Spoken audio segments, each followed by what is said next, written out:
Hello बच्चों। तो अपन कर रहे थे ज्योग्राफी 11th की एनसीईआरटी बुक।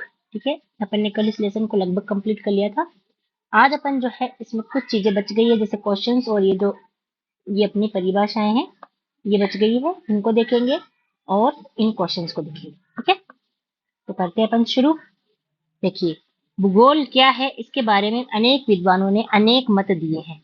ठीक है, अनेक विद्वानों ने अनेक मत दिए हैं, जिसमें से दो विद्वानों की यहाँ पे बात की गई है। ठीक है, जिसमें से पहला है रिचर्ड होर्टसॉन और दूसरा है अल्फ्रेड हेटनर। ठीक है, तो अपन इसमें देखेंगे कि रिचर्ड होर्टसॉन ने जो है भूगोल का उद्देश्य धरातल की प्रादेशिक भिन्नता का वर्णन और व्याख्या करना बताया है। ठीक है, रिचर्ड होर्टसॉन कहते हैं कि भूगोल का जो उद्देश्य है वो क्या है, वो ये है कि धरातल के अंदर जो ये भिन्नता पाई जाती है प्रादेशिक या क्षेत्रीय, उसी का वर्णन और व्याख्या करना ही क्या है भूगोल का मुख्य उद्देश्य है।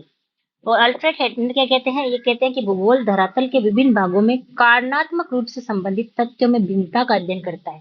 ठीक है, तो इन दोनों परिभाषाओं को याद रखना है, इंपॉर्टेंट है। डायरेक्ट परिभाषा देकर पूछ लेंगे कि निम्न परिभाषा किसकी है। ठीक है, और आगे अब आते हैं क्वेश्चन आंसर में। ठीक है, क्वेश्चन आंसर से पहले मैं आपको एक चीज बताना चाहूंगी। अपन इसमें जो है मानव पर्यावरण संबंध, देखो भौतिक पर्यावरण एवं मानव के संबंध, भौतिक पर्यावरण एवं मानव के संबंध को समझना आवश्यक है। ये वाली जो लाइन है, इसको थोड़ा और डिटेल में समझाना चाहूंगी, यानी कि इसको थोड़ा ध्यान से समझना आप। ये वैसे आप जब अपन मानव भूगोल 12th क्लास की बुक शुरू करेंगे ना, तो उसमें और अच्छे से आएगा, लेकिन अभी इसको थोड़ा समझना जरूरी है। मानव और जो पर्यावरण का जो संबंध है, ठीक है, उसे तीन रूपों में रखा गया है। एक है निश्चयवाद, ये प्राचीन धारणा है, प्राचीन काल में ना भूगोल में निश्चयवाद को माना जाता था। दूसरी है संभववाद, पॉसिबिलिज्म, ये डिटर्मिनिज्म। और तीसरी है नव निश्चयवाद, नव निश्चयवाद। निश्चयवाद क्या करता है, ये कहता है कि प्रकृति सर्वे सर्वा है, प्रकृति सबसे ऊपर है, प्रकृति है तो मानव है, मानव क्या है, इसका प्रकृति का दास है, मानव प्रकृति के धूल का कण है। ठीक है, मानव जो है प्रकृति के बिना कुछ भी नहीं है। ठीक है, प्रकृति का ही अभिन्न अंग है। संभववाद जो है वो ये कहता है कि भाई आप लोग प्रकृति को सब कुछ मान लेते हो, मानव को तो आपने बिल्कुल दास धूल का कण बता दिया है, लेकिन प्रकृति का निर्माण ही मानव के लिए हुआ है। ये मानव को ऊपर मानता है, ये मानव को सर्वेसर्वा मानता है। ये कहता है मानव के लिए ही ये प्रकृति बनाई गई है ना, और मानव ने ही इस प्रकृति का अच्छे से इस्तेमाल किया है। ठीक है, तो दोनों विचारधाराएं निश्चयवाद और संभववाद एक दूसरे के विपरीत विचारधाराएं। निश्चयवाद जो है ये प्रकृतिवाद है, यानी प्रकृति को ऊपर मानता है, और संभववाद क्या है, मानव को ऊपर मानता है। तो ये है ना प्राचीन विचारधारा है, ये सबसे पहली विचारधारा है जो जर्मनी जर्मनी के अंदर विकसित हुई है, इसलिए इसको जर्मन विचारधारा कहते हैं। संभववाद जो है ये फ्रांस में विकसित हुई है, इसलिए इसको फ्रांसीसी विचारधारा कहते हैं। इस संभववाद के जनक जो है विडाल डी लाबलांस है, विडाल डी ला ब्लांच। ये विडाल डी ला ब्लांच जो है ये फ्रांसीसी भूगोलविद है, संभववाद के जनक है ये। ठीक है, और ये जो है ये फ्रांस के अंदर मानव भूगोल के भी जनक है विडाल डी ला ब्लांच। ठीक है, निश्चयवाद में सबसे ज्यादा काम जर्मन के वेटजेल ने किया, और इनकी एक शिष्य थी कुमारी चर्चिल सैम्पुल। सैम्पुल जो है इन्होंने, ये अमेरिकन थी, ये रेडजेल से पढ़ने जर्मनी आई थी, ये अमेरिकन थी, तो ये अमेरिका में ले जा करके इन्होंने मिसिस सैम्पुल ने जो है ये निश्चयवाद अमेरिका में क्या किया, प्रसारित किया। अब ये दोनों आपस में लड़ते हैं प्रकृति और मानव को लेकर, इसलिए नई विचारधारा जो अभी वर्तमान में चलती है नव निश्चयवाद, ये लेके आए ग्रिफिथ टेलर। ये जो है विचारधारा ये कहती है कि प्रकृति और मानव दोनों, मानव और प्रकृति दोनों अपनी जगह जरूरी है, आप आपस में लड़ो मत। ठीक है, मानव भी इस प्रकृति में जरूरी है और प्रकृति भी जरूरी है, नहीं तो मानव नहीं होगा, यानी दोनों एक दूसरे से बहुत अच्छे तरह से जुड़े हुए। ठीक है, तो इन दोनों में से किसी को भी नेग्लेक्ट नहीं किया जा सकता। ठीक है, ये जो नव निश्चयवाद विचारधारा है ये इन दोनों को जोड़ती है, इनके बीच सेतु का काम करती है। ठीक है, तो नव निश्चयवाद जो है ये वर्तमान की विचारधारा है, और ये ग्रिफिथ टेलर ने दी थी। ये कहाँ के थे, जैसे देखो भाई ये तो ना अंतरराष्ट्रीय भूगोलवेत्ता है, इनका ये ना यूरोप में भी काम किया, अमेरिका कनाडा में भी काम किया, और ऑस्ट्रेलिया में इनकी कर्मस्थली रही है। ठीक है, बाद में ऑस्ट्रेलिया से जब इनको भगा दिया गया था तो ये वापस कनाडा आकर के, अमेरिका आकर के काम करते हैं। ठीक है, तो ग्रिफिथ टेलर एक अंतरराष्ट्रीय भूगोलवेता माने जाते हैं। ठीक है, तो नव निश्चयवाद को क्या कहते हैं? रुको और जाओ निश्चयवाद भी कहते हैं। रुको और जाओ, रुको और जाओ क्यों? कि भाई मनुष्य कहता है कि हमने प्रकृति पे विजय हासिल कर ली, और निश्चयवाद कहता है कि भाई हम प्रकृति है तो सब कुछ है। ठीक है, तो इस तरह से दोनों लड़ रहे हैं। तो प्रकृतिवाद या निश्चयवाद कहता है कि अगर नदी नहीं होगी तो मनुष्य पानी कहाँ से पिएगा? ये एक नदी है, ठीक है, मनुष्य इस नदी से पानी पीता है और इसलिए जीवित है। मनुष्य कहता है कि नदी तो है लेकिन मनुष्य ने इस पे क्या बना दिया? बांध बनाया है, और बांध बना करके अपने कामों को आसान किया है।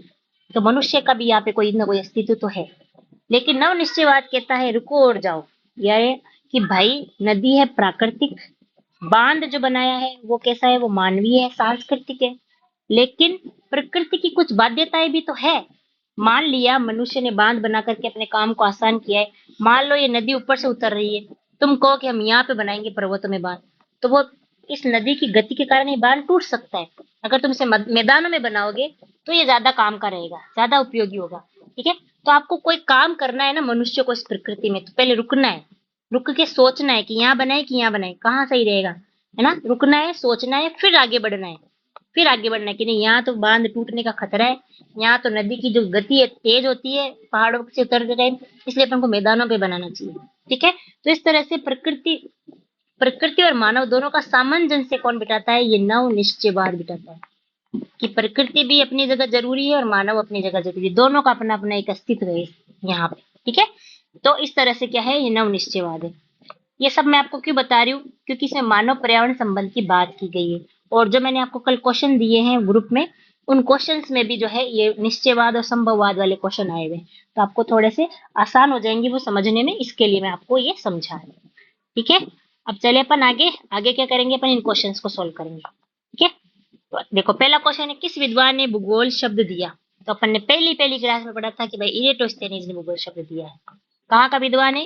ग्रीक विद्वान है। ठीक है, आगे देखो, किस लक्षण को भौतिक लक्षण कह सकते हैं? इन 4 लक्षण दे रखे हैं, तो इनमें से भौतिक और सांस्कृतिक दोनों लक्षण है इसमें। तो भौतिक लक्षण कौन सा है? पतन, पतन यानी कि बंदरगाह, पोर्ट, बंदरगाह। ठीक है, मैदान, सड़क, जल उद्यान यानी वाटर पार्क। अब बताओ भौतिक लक्षण जो प्रकृति ने बनाया हो कौन सा होगा? ये तो सब सांस्कृतिक है। देखो बंदरगाह मनुष्य बनाता है, सड़क मनुष्य ने बनाई है, वाटर पार्क मनुष्य ने बनाया है, लेकिन मैदान मनुष्य नहीं बना सकता, ये प्रकृति बना सकती है। तो इसका आंसर हो जाएगा मैदान। अब कुछ बच्चे पतन में कंफ्यूज हो जाएंगे कि मैडम ये जो बंदरगाह होता है ये तट पे होता है, तट तो प्रकृति ने बनाया है ना। लेकिन बेटा तट तो बहुत जगह है, लेकिन बंदरगाह हर जगह नहीं है। तट का वही भाग जहां से जहाज की ढुलाई और चढ़ाई आसान हो और जो थोड़ा छिछला हो, उसी को बंदरगाह बनाता है मनुष्य। मतलब इसमें मनुष्य का दिमाग ऐड है। ठीक है, तो इसलिए बंदरगाह जो है वो कैसा है? सांस्कृतिक लक्षण है, भौतिक लक्षण नहीं है। ठीक है, चलो आगे चले।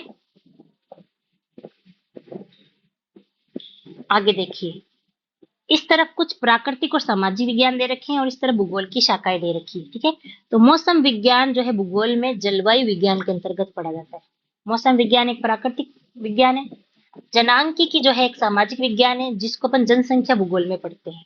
ठीक है, द हो गया, थोड़ी स होगा ये ना, द नहीं है, स है, जलवायु विज्ञान में है ना। ये बोला तो मैंने सही है पर निशान थोड़ा गलत लगा दिया यहाँ पे स। तो पहला क्या हो गया? स। ठीक है, तो स ढूंढो पहले में, ये रहा। ठीक है, दूसरे में अ। तीसरा समाजशास्त्र, सामाजिक भूगोल में पढ़ते हैं द। मृदा विज्ञान, मृदा भूगोल में पढ़ते हैं व। तो आंसर हो जाएगा ये। ठीक है, अब देखो अगला क्वेश्चन, निम्न में से कौन सा प्रश्न कार्य कारण संबंध से जुड़ा है? कारण कौन से प्रश्न में अपन ने कल देखा था? क्या, कहाँ, क्यों? देखी थी अपन ने ये चीजें लेसन पढ़ते टाइम। तो कि क्या तो है ना, स्थल स्वरूप को दिखाता कि स्थल रूप कैसा है, का क्या है, क्या है जिसके बारे में पढ़ रहे हैं, उस स्थल रूप उस क्षेत्र की बात करता है। कहाँ, वो उसकी स्थिति को बताता है कि कहाँ पर स्थित है। ठीक है, क्यों, इसका कारण बताया था कि ऐसा ही क्यों है। तो कारण क्या बताता है, क्यों बताता है, तो आंसर क्या हो जाएगा? क्यों। ठीक है, अब अगला क्वेश्चन देखते हैं अपन।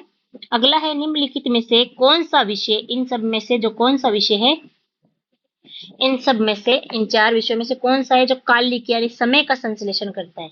तो अपन ने एक लाइन पढ़ी थी कि भूगोल जो है वो क्षेत्रीय संश्लेषण करता है। मुख्य रूप से केंद्र में क्षेत्र होता है भूगोल के, क्षेत्रीय संश्लेषण करता है। और समय जो है उसका सहायक सहायक तत्व है। समय है ना, सहायक तत्व है। जबकि इतिहास जो है वो कालिक संश्लेषण करता है, यानी इतिहास में मेन काम किसका है? समय का ही है। समय से तो पढ़ते हैं अपन इतिहास को कि भाई इस टाइम पे ये राजा था, ये हुआ और वो हुआ, इस टाइम पे टाइम लेके पढ़ते हैं, है ना। तो इतिहास इसका आंसर हो जाएगा। यानी कालिक संश्लेषण कौन करता है इन सब विषयों में से? इन सब विषयों में से कालिक संश्लेषण करता है भूगोल, सॉरी इतिहास। भूगोल करता है क्षेत्रीय संश्लेषण। ठीक है, अब आगे चलते हैं अपन। ये अपने इसमें से कुछ क्वेश्चन दिए हुए वो है, और मैंने कुछ इंपॉर्टेंट क्वेश्चन आपको ग्रुप में भी दे रखे हैं, अभी कल ही सेंड किए हैं। आप उनको सॉल्व करोगे, आंसर की उसके साथ ही नीचे दे रखी है, पहले आपको बिना देख के सॉल्व करना है। इस लेसन को पढ़ने के बाद आप उनको आसानी से सॉल्व कर लोगे, कोई भारी नहीं है वो। ठीक है, और नीचे आंसर किए फिर उससे मिला लेना। ठीक है, ये क्वेश्चन जो मैंने अभी सॉल्व करा है इस बुक के वो, और जो क्वेश्चन कल मैंने आपको ग्रुप में भेजे थे, है ना, उसको, उन सबको आप अपनी कॉपी में लिखोगे। वही कॉपी जिसमें आप ये सब लिखते जा रहे हो ना मेरे साथ साथ, जो मैं आपको यहाँ लिखा रही हूँ, वहीं पे आपको इसको सबको ऐड करना है। आगे पीछे कुछ नहीं करना है, ऐसे ही लिखते जाओ सीक्वेंस में। ठीक है, अब चलते हैं अपन लेसन नंबर 2 पे। ये हमारा लेसन नंबर 2 शुरू हो चुका है आज, पृथ्वी की उत्पत्ति एवं विकास। ठीक है, इसमें अपन ये देखेंगे जो हमारी पृथ्वी है वो कैसे बनी है, उसकी उत्पत्ति कैसे हुई है, आज जो पृथ्वी हमारे सामने है जैसी पृथ्वी है उसका विकास कैसे हुआ है। ठीक है, इस लेसन में अपन ये सब पढ़ेंगे। अब देखो थोड़ी थोड़ी, ये आपने बचपन में कविता पढ़ी होगी, टिंकल टिंकल लिटिल स्टार। ठीक है, तो बचपन से ही तारों भरी रातों ने आपको हमेशा आकर्षित किया है। वो रात में जो तारे चमकते हैं अपन को अपने में क्यूरियोसिटी पैदा करते कि भाई तारे कहाँ से आए, रात में कैसे चमक रहे हैं ना। आपने भी इन तारों के बारे में सोचा होगा, आपके दिमाग में बहुत सारे प्रश्न आपके दिमाग में आए होंगे। कुछ इस प्रकार के प्रश्न जैसे आकाश में कितने तारे हैं, ये तारे कैसे बन गए, ये कोई आकाश के अंत तक कहाँ तक पहुंच सकता है, यानी आकाश का अंत कहाँ है, क्या कोई पहुंच पाया है, कैसा पहुंचा जा सकता है। इन प्रश्नों के अलावा भी और भी कई प्रश्न आपके दिमाग में आए होंगे जब आपने बचपन से इन तारों को देखा होगा। इस अध्याय में आप जानोगे कि ये टिमटिमाते छोटे तारे कैसे बने, यानी ये तारे कैसे बने, ये पृथ्वी कैसे बनी, ये चांद कैसे बना, है ना, ये सब कैसे बने। इसके साथ ही आप पृथ्वी की उत्पत्ति और विकास की कहानी को भी पढ़ेंगे, यानी पृथ्वी कैसे बनी वो भी आप इसमें पढ़ोगे। ठीक है, तो पृथ्वी के बनने के कुछ सिद्धांत दिए गए हैं। किसमें दिए गए, मतलब बहुत सारे लोगों ने बहुत सारे सिद्धांत दिए कि भाई पृथ्वी बनी कैसे होगी। ठीक है, तो इस तरह से पहले शुरुआत में सबसे पहले सिद्धांत कौन से थे पृथ्वी की उत्पत्ति से लेकर के? तो सबसे पहले ना देखो, इसमें शायद दिया है कि नहीं दिया, मैं आपको बता देती हूँ। कास्ते द बफन आपको लिख लेना है, लेसन नंबर 2 लगा करके। कल जो क्वेश्चन भेजे थे उनको लिखना है पहले, उसके बाद ये वाली चीजें ऐड करनी है। यानी लेसन वाइज लेसन चलना, आगे पीछे कुछ मत लिखना। पता चला आपने वीडियो वाले तो लिख लिए कॉपी में और क्वेश्चन आपने छोड़ दिए, ठीक है, तो आपके नुकसान हो जाएगा बेटा। ठीक है, जैसे बोल रही वैसे ही चलते जाना, क्योंकि लास्ट में अपन वापस किताब को उठाएंगे नहीं, अपन उन्हीं क्वेश्चंस को देखेंगे। ठीक है, तो आपको दूसरे लेसन हेडिंग लगा करके लिखना है कास्ते द बफन, और जिसने क्वेश्चन नहीं लिखे हैं अभी तक वो पहले पिछले लेसन के, तो उसके लिए जगह छोड़ देंगे फिर लिखेंगे इसको। ठीक है, कास्ते द बफन ये एक ऐसा इंसान था जिसने सबसे पहले पृथ्वी की उत्पत्ति के बारे में लिखित लिखित रूप में सिद्धांत प्रस्तुत किया था। ठीक है, तो एक तो ये लाइन आपको ऐड कर लेनी है।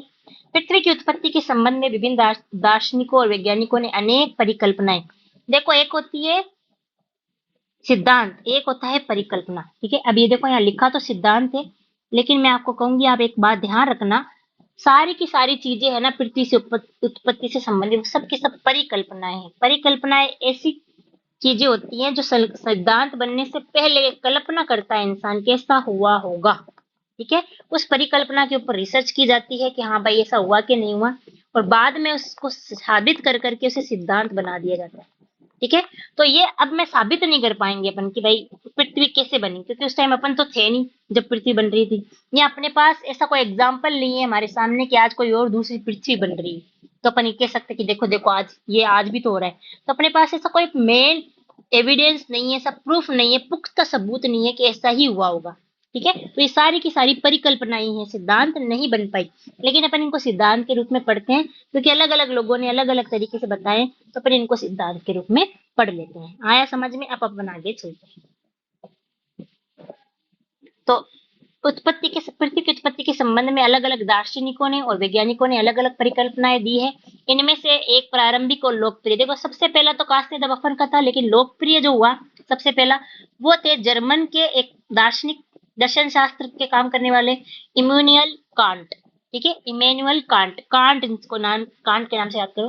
कब दिया? 1796 ईस्वी में इन्होंने ये गणितज्ञ लाप्लास, ठीक है, इमैनुअल कांट ने सबसे पहले अपना मत दिया। और 1796 है ना, इसमें एक गणितज्ञ थे दूसरे, उसका नाम था लाप्लास। ठीक है, 1796 में लाप्लास ने इस कांट की जो ये परिकल्पना है, कांट की जो परिकल्पना इसने दी थी, कांट की परिकल्पना, कांट की इस परिकल्पना के अंदर संशोधन किया और संशोधन कर करके अपनी नई परिकल्पना, जिसे निहारिका परिकल्पना कहते हैं, और इस संशोधन करके अपनी निहारिका परिकल्पना प्रस्तुत की।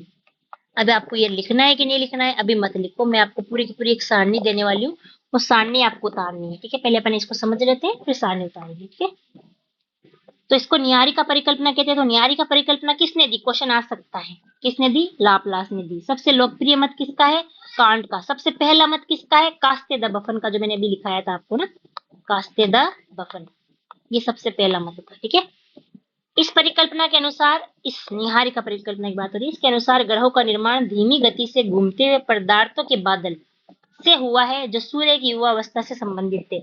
यानी ये परिकल्पना क्या कहती है? कहती है कि इस तरह से बादल थे जो घूम रहे थे, कहाँ? अंतरिक्ष में।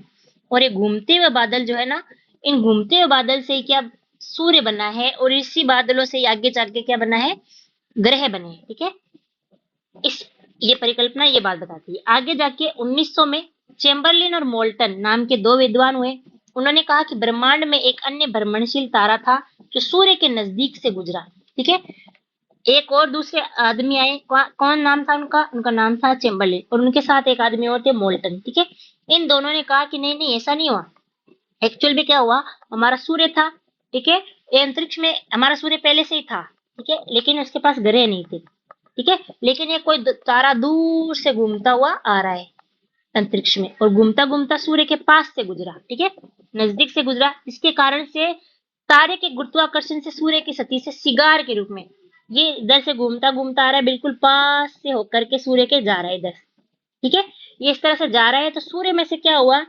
इसका आकर्षण लगने की वजह से, इसका खिंचाव लगने की वजह से सूर्य में से कुछ ऐसा पदार्थ अलग हो गया। और किस रूप में हुआ? इस तरह से, सिगार होती है ना, सिगार, देखो एक होती है सिगरेट, एक होती है सिगार। सिगरेट जो होती है ना, वो इस तरह से लंबी होती है, सिगार जो होती है ना, वो इस तरह से बीच में से और गोल, और इस तरह से आगे पीछे से कम कम गोल, और बीच में से ज्यादा ऊंची, और इस तरह से होती है। तो सिगार के रूप में इस तरह से क्या अलग हो गया? पदार्थ अलग हो गया सूर्य से। क्यों? क्योंकि तारा इधर से गुजरा और इसने इसको आकर्षित किया, इसको सूर्य को खींचा। सूर्य पूरा तो नहीं आ पाया, पर इसमें से पदार्थ अलग हो गया इस तरह से। समझ गए? कौन सी परिकल्पना बता रही है ये बता रही है चेम्बरलिन और मोल्टन वाली परिकल्पना। ठीक है, जिसमें एक साथी तारा आएगा। साथी तारा क्या कर रहा है? सूर्य को आकर्षण से, सूर्य से कुछ पदार्थ अलग करवा रहा है। ठीक है, आगे चले। सिगार के आकार का कुछ पदार्थ बाहर निकलकर अलग हो गया। ये तारा जब सूर्य से दूर चला गया, तो सूर्य सतह से बाहर निकला हुआ ये पदार्थ सूर्य के चारों तरफ ही घूमने लग गया। अब ये अपना सूर्य था, और ये तारा तो आगे चला गया, इसको ना अट्रैक्ट करके, इसको आकर्षित करके। यहाँ तो अपना वो सिगार रूप से निकल गया, लेकिन ये तो आगे बढ़ गया, ये चला गया, और ये जो बच गया ना, ये सूर्य से जो अलग हो गया था। ठीक है, एक बार इसको थोड़ा सा बनाते हैं, तारे को भेज देते हैं। ये अपना सूर्य था, इसमें से ये सिगार के रूप में कुछ अलग हो गया, तारा तो चला गया। अब ये अट्रैक्शन इसी से लग रहा है, वो तारा तो चला गया आगे, अब ये अट्रैक्शन में सूर्य के चारों तरफ घूमने लग गया। ठीक है, क्या? ये जो पदार्थ बाहर निकला है वो सूर्य से निकला हुआ गर्म लावा पदार्थ। ठीक है, और घूमने लग गया चारों तरफ सूर्य के। अब घूमेगा तो क्या होगा? ये इस तरह से सिगार रूप में था, घूमेगा तो क्या होगा? इसमें से कुछ भाग टूट टूट के अलग हो जाएंगे इस तरह से। ठीक है, और धीरे धीरे संगठित होकर ये ग्रह के रूप में, अब ये इस तरह से सूर्य के चारों ओर घूमने लग गया, टूट टूट के। यहाँ बीच में सूर्य है, ठीक है, इस तरह से ये तो सूर्य के चारों तक चक्कर लगाने लग गया। ठीक है, इस तरह से ये क्या बन गए? सूर्य से बन गए ग्रह। ठीक है, ठीक है, इस तरह से क्या हुआ? सूर्य से ग्रहों का निर्माण हुआ, किसके अकॉर्डिंग? चेम्बरलिन और मोल्टन के अकॉर्डिंग। ठीक है, अब चलते हैं आगे। अलग अलग लोग अलग अलग बातें कह रहे हैं। देखो लाप्लास क्या कह रहा था कि बादल थे घूमते हुए धूल के, ठीक है, वो बाद में जाके सूर्य बने, और सूर्य से फिर बाद में ऐसे ही सूर्य, जैसे सूर्य बना वैसे ही ग्रह बन गए। ठीक है, लेकिन चेम्बरलेन और मोल्टा ने दूसरी बात कही। पहले सर जिम जेम्स और बाद में हेरोल्ड जेफरी, इसलिए इसको कहते हैं जिम जेम्स, जेम्स जेम्स जीन्स और जेफरी की संकल्पना, इन दोनों की साथ में पड़ी जाती। पहले इन्होंने दी, फिर इसमें थोड़ा सा मॉडिफिकेशन करके जेफरी ने इस मत का समर्थन किया। किस मत का? कि भाई एक सूर्य था, दूसरा सूर्य या दूसरा तारा आकर के इसको अट्रैक्शन कर करके इसमें से पदार्थ निकाला। यद्यपि कुछ समय बाद तर्क सूर्य के साथ एक साथ सितारे होने की बात को मानते हैं, और बहुत सारे लोग इस बात को मानते हैं कि हाँ ठीक है भाई ये। फिर लोगों ने पूछा कि अच्छा ठीक है, आप ऐसा कह रहे हो कि भाई सूर्य के पास एक सितारा गुजर गया, इसलिए चलो ये सूर्य था, ये तारा गुजर गया भाई, तो हो गया होगा। लेकिन हमें ये बताओ ये तारा कहाँ से आया? आया तो आया, आज तक वापस क्यों नहीं आया? घूमता हुआ कभी तो कभी वापस आता ना ये। तो आया, कहाँ से आया ये भी नहीं बताया, और कहाँ गया ये भी नहीं बताया, और वापस क्यों नहीं आया ये भी नहीं बताया। ठीक है, तो इसी वजह से क्या हुआ, दिक्कत हो गई। फिर कुछ लोग आए, उन्होंने कहा कि नहीं नहीं, तारा आया नहीं था, ये तो दो पहले से साथी साथी साथ रहते थे। ठीक है, दोनों साथ रहते थे, सूर्य और ये एक दूसरे के आकर्षण से बंधे हुए थे, और बाद में ये जो तारा है ना, साथी तारा, ये टूट करके यही ग्रह बन गए। ठीक है, यही टूट करके बाद में ग्रह बन गए, और है ना इस तरह से। तो इस तरह से आगे चल करके ये कह रहा है, यही बात ये कह रहा है कि भाई आगे चल करके क्या हुआ, कुछ समय बाद इस तर्क में कुछ ऐड कर दिया कि भाई सूर्य के साथ एक और तारा था, मतलब आया नहीं था, वो था ही पहले से। ठीक है, ये तर्क द्वे तारक सिद्धांत, यानी दो तारे हो गए ना, देखो इस तर्क को दो तारे तारक सिद्धांत कहते हैं। 1950 ईस्वी में ओटो शिम्ड और जर्मनी के वाइजॉस्कर ने निहारिका परिकल्पना में कुछ, ये जो निहारिका परिकल्पना है जो लाप्लास ने दी थी, इसमें कुछ चेंजेस किए, कुछ संशोधन करके और अलग भिन्न परिकल्पना दी। उन्होंने ये बताया कि सूर्य एक सौर निहारिका से घिरा हुआ था, जो मुख्यतः हाइड्रोजन और हीलियम और धूल कणों से बनी हुई थी। उन्होंने कहा हमारा जो सूर्य था, इस तरह की एक निहारिका थी उसके चारों तरफ, ये हमारा सूर्य, इसके तरफ हाइड्रोजन हीलियम धूल कणों की एक निहारिका थी बहुत बड़ी। ठीक है, उससे घिरा हुआ था। इन कणों में घर्षण और टकराने से एक चपटी तस्तरी की आकृति का बादल का निर्माण हुआ, और ये आपस में टकराते रहे, और ये धीरे धीरे कैसे बन गए, ये बन गए ऐसे जैसे हमारा सूर्य, और ये इस तरह से पूरी की पूरी जो है तस्तरी का निर्माण हो गया, प्लेट की तरह टकरा टकरा करके आपस में। ठीक है, और इसमें क्या ना अभिवृद्धि हुई, बढ़ गई है, और प्रक्रम द्वारा ग्रह का निर्माण, और धीरे धीरे बढ़ती रही, और धीरे धीरे इसमें प्रोसेस होती रही। इसी प्लेट से ही क्या हुआ है, ग्रहों का निर्माण हुआ। कौन कह रहा है? ये कह रहे ओटो शिम्ड और वाइजास्कर, इसी न्यायिका परिकल्पना में चेंज करके बता रहे। अब अपन देखते हैं इस तरह से क्या हो रहा है कि वैज्ञानिकों ने पृथ्वी या अन्य ग्रहों की नहीं बल्कि पूरे ब्रह्मांड की उत्पत्ति के समस्याओं को समझने का प्रयास किया है। तो जो ये वैज्ञानिक है ना, ये सिर्फ ये नहीं बता रहे कि पृथ्वी कैसे बनी या सूर्य से क्या हुआ, कैसे बना सूर्य, सिर्फ इतना ही नहीं, ये तो पूरे ब्रह्मांड की बात करे कि ब्रह्मांड किससे बना है, ये ब्रह्मांड कहाँ से आया। इन्होंने अपना जो दिमाग लगाया पूरे ब्रह्मांड में लगाया। ठीक है, आगे चलते हैं।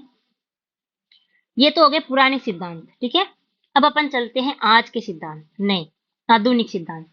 आधुनिक सिद्धांत में सबसे फेमस सिद्धांत है बिग बैंग थ्योरी। ठीक है, 1920 में देखो एक विद्वान है यहाँ पे, एडविन हब्बल, इन्होंने ऐसा कहा था कि ये जो ब्रह्मांड है ना, ये विस्तारित हो रहा है, फैल रहा है।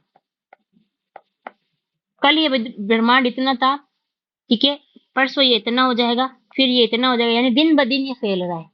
कौन कहता है? Edwin Hubble. इसको एग्जाम्पल के लिए इसने गुब्बारे का एग्जाम्पल अपन ले सकते हैं। जैसे एक गुब्बारा लो, जैसे ये गुब्बारा है, इस तरह से इसके ऊपर आप कुछ डॉट लगा दो, पास पास है डॉट, लेकिन जैसे ही आप इसको फुलाओगे, जैसे आपने इसको फुलाएंगे तो ये डॉट दूर हो जाएंगे। वैसे ये कह रहा है कि ये पास पास है, जो डॉट है वो न्यारिका है, और धीरे धीरे इसका विस्तार हो रहा है, ये न्यारिका एक दूसरे से दूर होती जा रही है, और नई न्यारिकाओं का अपने आप यहाँ इसमें निर्माण हो रहा है। ठीक है, तो इस तरह से इसको समझाने का प्रयास किया है। ठीक है, अब देखो इसमें दिया हुआ नहीं है, लेकिन आपको मैं बता देती हूँ,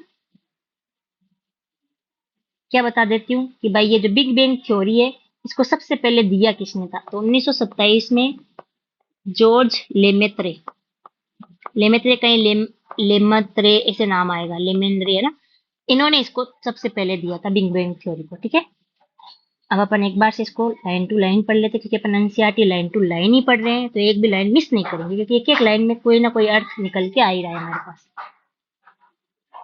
देखो, आधुनिक समय में ब्रह्मांड की उत्पत्ति संबंधी सबसे मान्य सिद्धांत बिग बैंग है। इसे विस्तारित ब्रह्मांड परिकल्पना भी कहते हैं, यानी ब्रह्मांड का विस्तार हो रहा है, बढ़ रहा है ये ब्रह्मांड, ठीक है। 1920 में एडविन हब्बल ने इसके प्रमाण दिए कि भाई ब्रह्मांड का विस्तार हो रहा है। समय बीतने के साथ साथ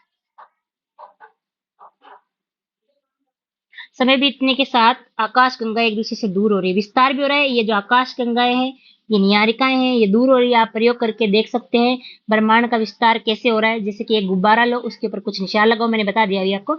जिन इन निशानों को क्या मांगना है, आकाश गंगाएं मानना है। गुब्बारों को फुलाओ, फुलाओगे तो गुब्बारे पे लगे हुए निशान गुब्बारे का जैसे जैसे फैलता है वैसे वैसे क्या होती है, एक दूसरे से दूर हो जाती है ये निशान। इस प्रकार आकाश गंगा के बीच की दूरी भी बढ़ रही है, परिणाम स्वरूप ब्रह्मांड विस्तारित हो रहा है। लेकिन आप ये समझिए कि गुब्बारे पर लगे हुए निशानों के बीच में जो है, बीच की जो दूरी बढ़ रही है, ठीक है, उसमें अपने आप नए चिन्ह भी ऐड हो रहे हैं। अपन गुब्बारे में मान लो अपन ने 10 चिन्ह लगाए थे, उसको फुलाएंगे तो वो 10 ही रहेंगे, लेकिन ब्रह्मांड में ऐसा है कि 10 की जगह वो 15 हो जाएंगी। यानी अपने आप से नई आकाश गंगाएं भी बन रही है ब्रह्मांड में, ठीक है। बस इतना सा थोड़ा सा डिफरेंस ध्यान रखना है आपको। समय बढ़ रहे हैं, जबकि ये तथ्य के अनुरूप नहीं है, ठीक है। लेकिन अगर गुब्बारे में आप देखोगे डायरेक्ट तो अपने आप तो नहीं बढ़ सकते, 10 है तो 10 ही रहेंगे, 15 तो हो नहीं सकते। लेकिन ब्रह्मांड क्या है, एक बनती हुई चीज है, तो उसमें वो आकाश गंगाओं के बीच की दूरी जब बढ़ती है, जैसे ये थी कल, ये मान लो अब ये इतनी हो गई, तो बीच में एक नई आकाश गंगा का निर्माण हो रहा है, ठीक है, इस तरह से। परंतु प्रेक्षण आकाश गंगाओं के विस्तार को सिद्ध नहीं कर सकता। लेकिन ये जो गुब्बारे वाला अपन ने परीक्षण किया, ये गुब्बारे का उदाहरण आंशिक रूप से ही ठीक ठाक है ना। बिग बैंग सिद्धांत के अनुसार ब्रह्मांड का विस्तार निम्न अवस्था से हुआ है। अगर बिग बैंग सिद्धांत को अपन देखें तो अपन ये पाएंगे कि ब्रह्मांड का जो विस्तार हो रहा है ना, वो कैसे कैसे हो रहा है, ये अवस्थाएं हैं। देखो इस चित्र को समझना। यानी पहले एक छोटा सा बिंदु था, ठीक है, इसमें विस्फोट हुआ, एक विस्फोट होने से ये इस तरह से फैल गया। धीरे धीरे ये विस्फोट की वजह से जो फैलाव है ना, वो आज भी जारी है, और इस तरह से ये फैल रहा है। छोटा सा बिंदु विस्फोट हुआ, इसमें विस्फोट होने से ये फैला, फिर और फैला और फैला, और आगे और भी फैलता ही जा रहा है, ठीक है। तो ये है बिग बैंग सिद्धांत, ठीक है। अब देखो इसमें कुछ अवस्थाएं हैं, जिसमें देखो पहली अवस्था, ये जो है ना बिंदु वाली अवस्था, इसकी बात कर रहे हैं अपन। आरंभ में सभी पदार्थ जिससे ब्रह्मांड बना है वो छोटे गोलक एकाकी परमाणु के रूप में एक ही स्थान पर थे, जिसका आयतन अत्यधिक शुष्क था, छोटा था, तापमान और घनत्व भी अनंत था। इसका तापमान और घनत्व भी अनंत था, पता नहीं कितना था, ठीक है। बिग बैंग की प्रक्रिया यानी विस्फोट, बिग बैंग यानी बहुत बड़ा विस्फोट होने से ये अति छोटा गोलक भीषण विस्फोट हो गया। इस प्रकार की विस्फोटक प्रक्रिया से इसका वृहत विस्तार हुआ। वैज्ञानिकों का विश्वास है कि बिग बैंग घटना आज से 13.7 अरब वर्षों पहले, देखो इसको याद करो, ये अंडरलाइन करने की चीज है, ये याद करने की चीज है, जहां से क्वेश्चन बनेगा कि बिग बैंग की घटना कब हुई। 13.7 अरब करोड़ वर्ष पहले, सॉरी करोड़ नहीं, 13.7 अरब वर्ष पहले, ठीक है। ये आपको लिख लेनी है बात अपने नोट्स वाली कॉपी में, ठीक है।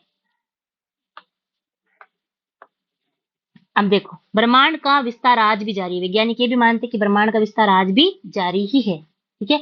विस्तार के कारण कुछ ऊर्जा में परिवर्तन विस्तार के कारण कुछ ऊर्जा पदार्थ में बदल गई।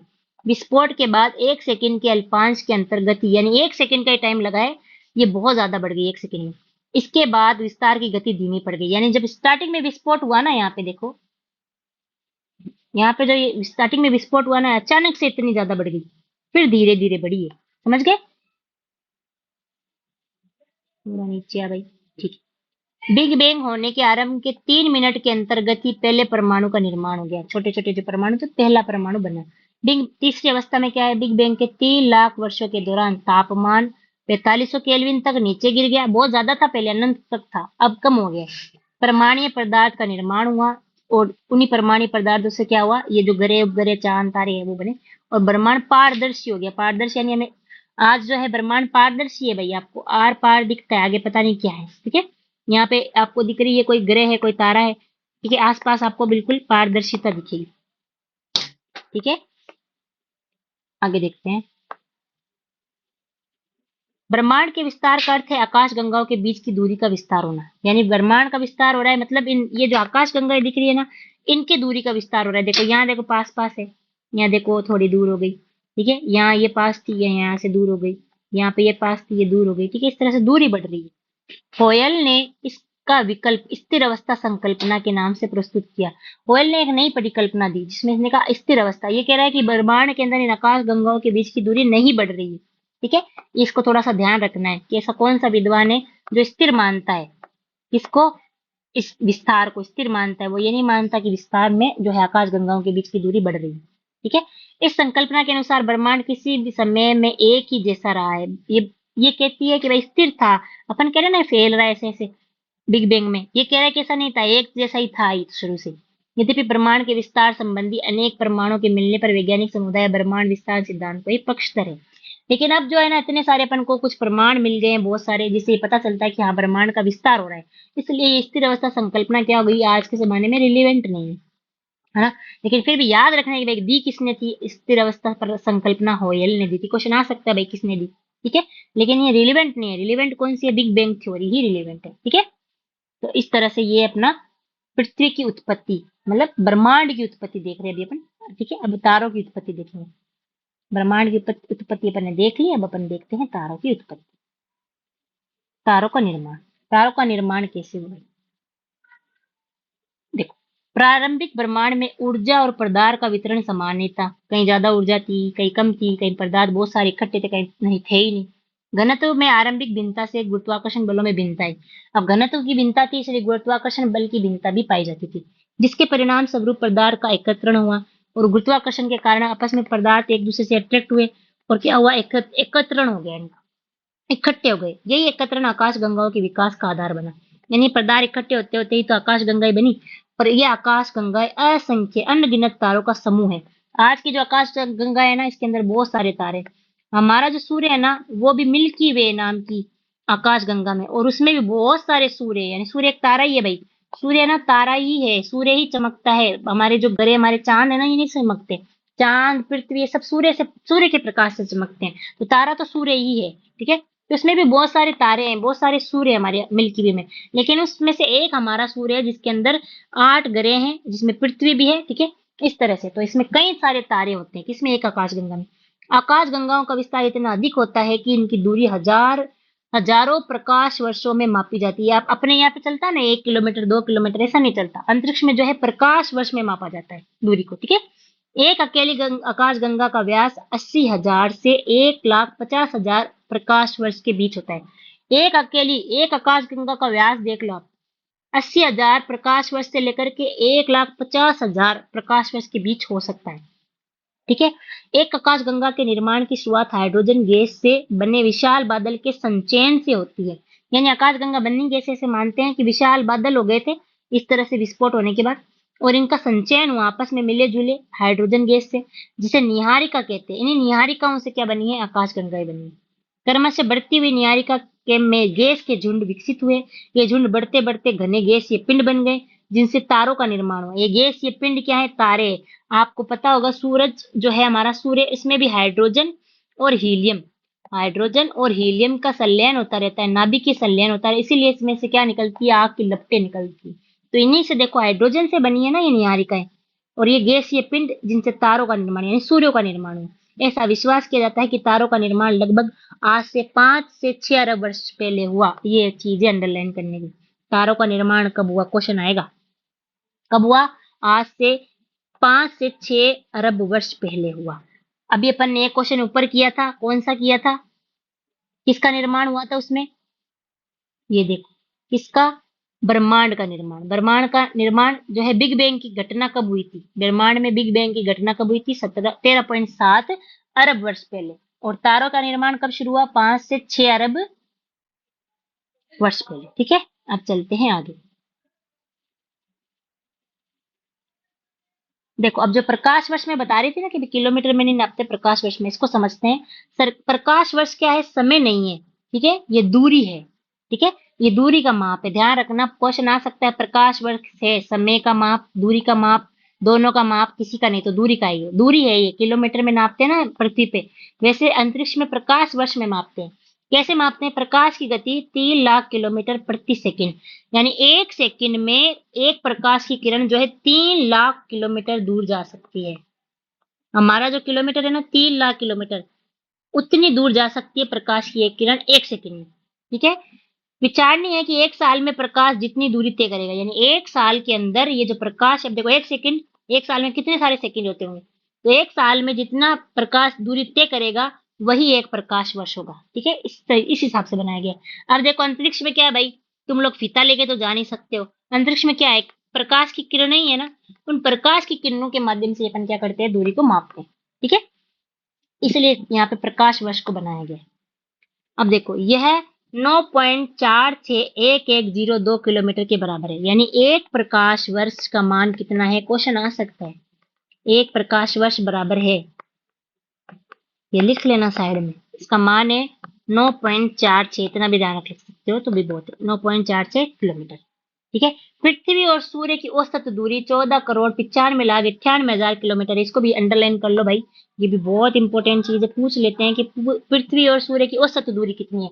देखो मैं इसे याद करने के लिए कहती हूँ, लगभग 15 करोड़ मानो इसको, है ना, लगभग 15 करोड़ किलोमीटर माना करो, लेकिन इसके मुख्य या एक्चुअल वैल्यू है 14,95,98,000 किलोमीटर। ठीक है, इसको भी अंडरलाइन कर लो, और एक ये अपना ये वाला मान इसका, ठीक है, इसको भी अंडरलाइन कर लो। ठीक है, प्रकाश वर्ष के संदर्भ में ये प्रकाश वर्ष केवल 8.311 है, यानी प्रकाश वर्ष में अगर इस दूरी को देखेंगे तो ये कितना है, 8.311 प्रकाश वर्ष। ठीक है, दूरी, इसको प्रकाश वर्ष के हिसाब से देखेंगे तो दूरी। ठीक है, समझ में आया, इनको लिख लेना, ये पॉइंट छोटे छोटे हैं।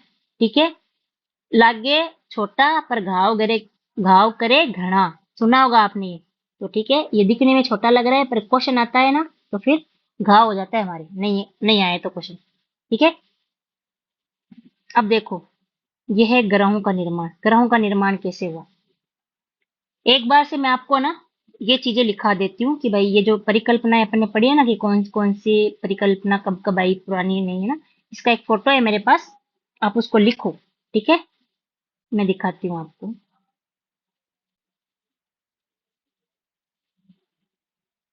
ये देखो, आपको इसको उतारना है, पृथ्वी और सौर मंडल की उत्पत्ति से संबंधित सिद्धांत, इसको थोड़ा सा लिखने वाले फॉर्म में करते हैं।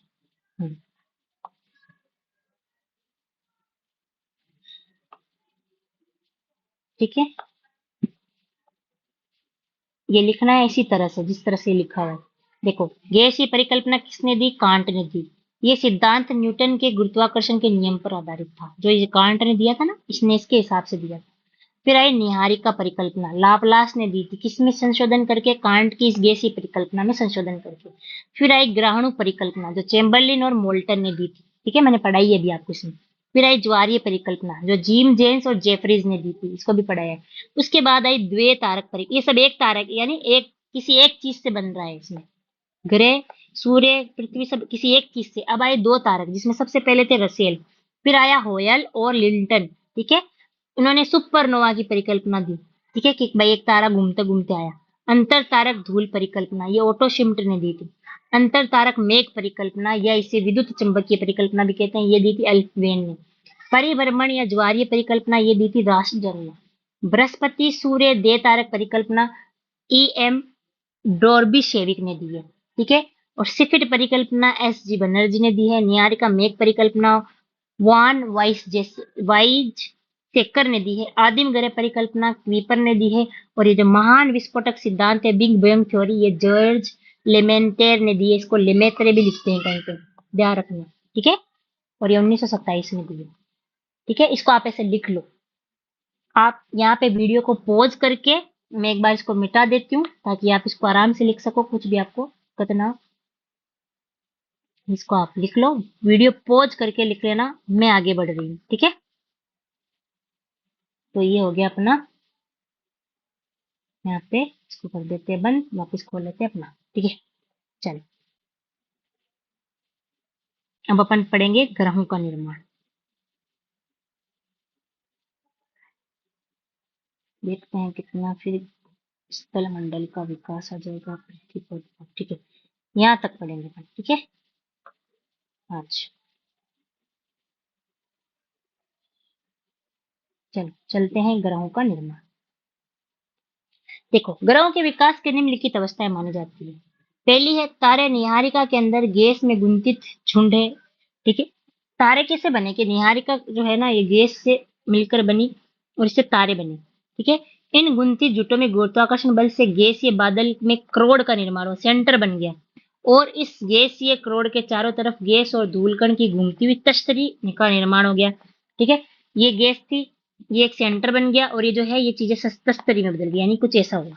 ठीक है, इस तरह से ये सेंटर बन गया और इसके आसपास जो है तश्तरी का निर्माण हो गया, कुछ इस तरह से बदल गया ये। ठीक है, दूसरी अवस्था में क्या हुआ, अगली अवस्था में गैसीय बादल का संघनन आरंभ हुआ और कोड को ढकने वाला पदार्थ छोटे गोलों के रूप में, अब ये जो है ना ये तश्तरी ये छोटे गोलों के रूप में बदल रही है इस तरह अगली अवस्था में विकसित हुई। ये छोटे गोले संजनन अणुओं के पारस्परिक आकर्षण, क्योंकि आपस में ये जो अणु है ना इसके अंदर घुसे हुए, ये आपस में आकर्षित होकर के एक दूसरे से चिपक रहे हैं, प्रक्रिया द्वारा ग्राणुओं में विकसित हो गए।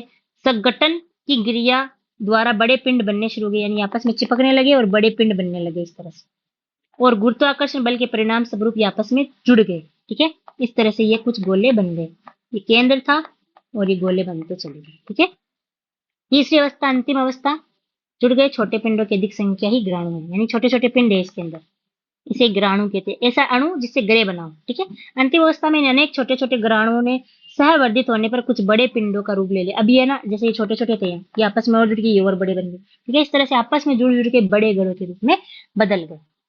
ठीक है, आगे देखते हैं।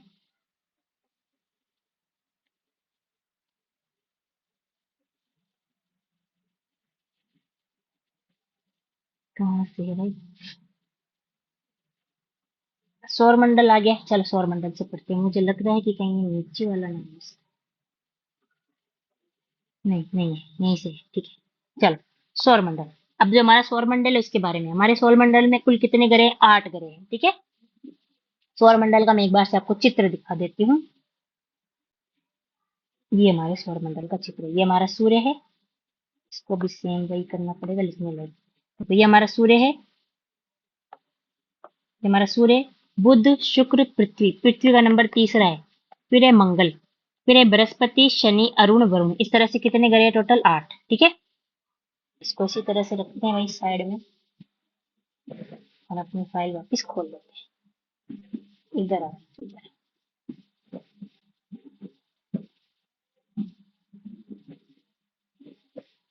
चलो अपन पढ़ रहे थे सौर मंडल।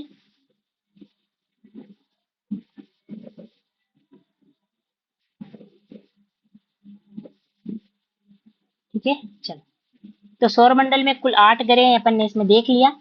निहारिका को सौर मंडल का जनक भी माना जाता है, कि सौर मंडल किससे बना है, निहारिका से बना है। क्वेश्चन पूछा जा सकता है कि सौर मंडल का निर्माण हुआ है निहारिका से। ठीक है, उसके ध्वस्त होने और क्रोड के बनने की शुरुआत लगभग 5 से 5.6 अरब वर्षों पहले हुई। तो एक क्वेश्चन बन सकता है कि निहारिका से जो है क्रोड बनने की घटना कब हुई, 5 से 6 अरब वर्ष पूर्व। ठीक है, ये ग्रह लगभग, अब देखो ग्रह कब बने यानी पृथ्वी कब बनी, 4.6 से 4.56 अरब वर्ष पहले। तो पृथ्वी का निर्माण कब माना जाएगा अपन ने, 5.6 से 4.56 अरब वर्ष पहले। हमारे सौर मंडल में सूर्य है एक, तो 8 ग्रह है, 63 उपग्रह है। ठीक है, ये देखो पुरानी डेटा है भाई, अभी और नए नए उपग्रह खोजे गए, लेकिन आपको याद ये रखना है। लाखों छोटे पिंड है, जैसे क्षुद्र ग्रह है, ग्रहों के टुकड़े बोलते हैं इनको, एस्ट्रॉयड। धूमकेतु है, ठीक है, पुच्छल तारे भी बोलते हैं इनको, पूंछ वाले तारे, यानी जलते हुए तारे लगते हैं। बृहद मात्रा में धूलकण है और गैसें भी। ठीक है, इस तरह से हमारे पूरे सौर मंडल में इसमें क्या क्या है, ये ग्रह तो आपको दिख रहे हैं, इसके अलावा भी यहाँ और भी बहुत सारी चीजें। ठीक है, जिनमें क्या क्या है, ग्रह तो है, ये इन ग्रहों के उपग्रह हैं जो इनके चक्कर लगा रहे हैं। ठीक है, जैसे पृथ्वी के चक्कर को लगा रहा है चंद्रमा, चंद्रमा क्या है, पृथ्वी का उपग्रह। तो 63 उपग्रह है, लाखों छोटे छोटे पिंड और है। उसके अलावा क्षुद्र ग्रह है, देखो इसको मैं थोड़ा वापिस बड़ा कर रही हूँ क्योंकि क्षुद्र ग्रह को आपको समझाना है मुझे। देखो इसको थोड़ा सा साफ करते हैं भाई, फिर समझाते हैं आपको, थोड़ा बड़ा भी कर लेते हैं इसको। ये जो है ना, ये 4 ग्रह, 4 ग्रह जो है ये, जिनका नाम है बुध शुक्र पृथ्वी, बुध शुक्र पृथ्वी, बुध शुक्र पृथ्वी मंगल। ठीक है, तो ये जो ग्रह है ना यहाँ पर, इनको बोलते हैं आंतरिक ग्रह। फिर यहाँ से बृहस्पति शनि अरुण, इनको बोलते हैं बाह्य ग्रह। ठीक है, ये जोवियन ग्रह भी कहलाते हैं। देखो यहाँ ये ग्रह है जोवियन, जोवियन यानी गैस से बने हुए। ये है आंतरिक या भीतरी ग्रह, पार्थिव ग्रह जो ठोस चट्टानों से बने हैं जिनका घनत्व अधिक है। इन दोनों, इन चार इधर और चार इधर, इनके बीच में एक पट्टी है। इस तरह से टुकड़े, ग्रहों के टुकड़े हैं जिन्हें बोलते हैं क्षुद्र ग्रह। क्या कहते हैं? क्षुद्र ग्रह। ठीक है, क्षुद्र ग्रहों की पेटी है जो वो भी सूर्य के चक्कर लगाती है। ठीक है, जैसे सारे ग्रह लगाते हैं ना, वैसे ये टूटे हुए। कुछ वैज्ञानिक ऐसे कहते हैं कि भाई ये कभी ग्रह रहा होगा, बाद में टूट गया। ठीक है, और कुछ वैज्ञानिक ऐसे कहते हैं कि ऐसे ही ग्रह बने होंगे, पहले टूटे हुए होंगे, बाद में ये जुड़ते रहे होंगे, लेकिन ये जुड़ते हुए दिख तो नहीं रहे अपन को। तो ठीक है, तो इस तरह से ये चीजें हैं। तो यहाँ बीच में है ये मंगल ग्रह और बृहस्पति ग्रह के बीच में, या फिर पार्थिव ग्रह और जोवियन ग्रह के बीच में, या फिर आंतरिक ग्रह और बाह्य ग्रह के बीच के अंदर क्या है, क्षुद्र ग्रह की पेटी पाई जाती है। ठीक है, अब ये अपना हो गया। अब अपन इसको वापस से एडजस्ट कर देते हैं और ये अपनी वापस से फाइल खोल लेते हैं। इसको फिर से इधर करते हैं।